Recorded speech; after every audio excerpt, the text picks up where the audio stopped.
एक समय की बात है। एक गांव में एक मूर्तिकार रहता था।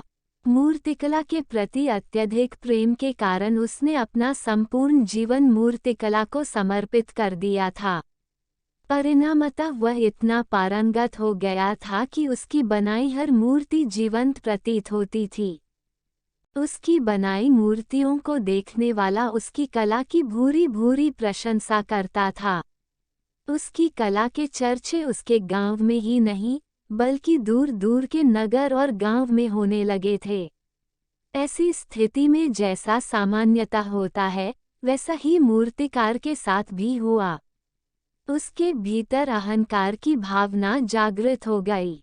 वह स्वयं को सर्वश्रेष्ठ मूर्तिकार मानने लगा। उम्र बढ़ने के साथ जब उसका अंत समय निकट आने लगा तो वह मृत्यु से बचने की युक्ति सोचने लगा। वह किसी भी तरह स्वयं को यमदूत की दृष्टि से बचाना चाहता था ताकि वह उसके प्राण न हर सके। अंततः उससे एक युक्ति सूझ ही गई।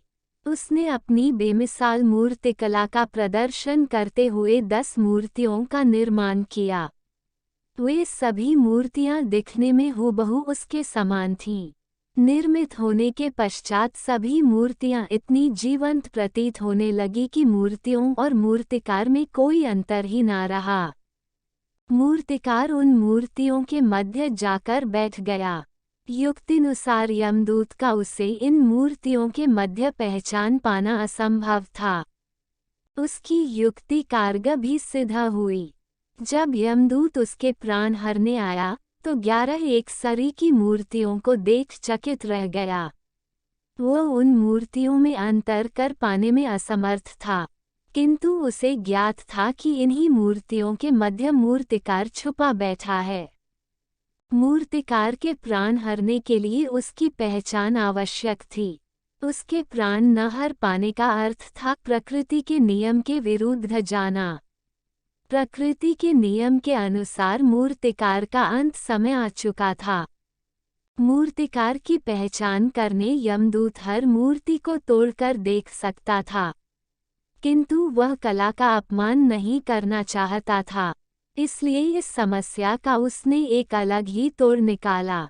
उसे मूर्तिकार के अहंकार का बोध था, अतः उसके अहंकार पर चोट करते हुए वह बोला, वास्तव में सब मूर्तियां कलात्मकता और सौंदर्य का अद्भुत संगम है।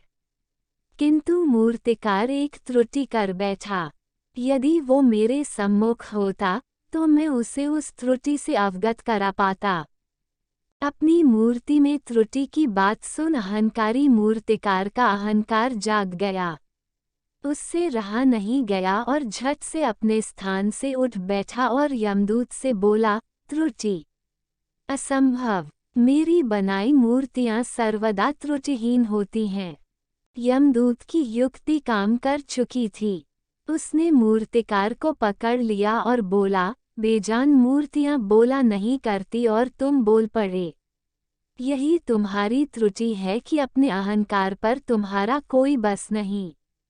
यमदूत मूर्तिकार के प्राण हर यमलोक वापस चला गया। सीख: अहंकार विनाश का कारण है, इसलिए अहंकार को कभी भी खुद पर हावी ना होने दें।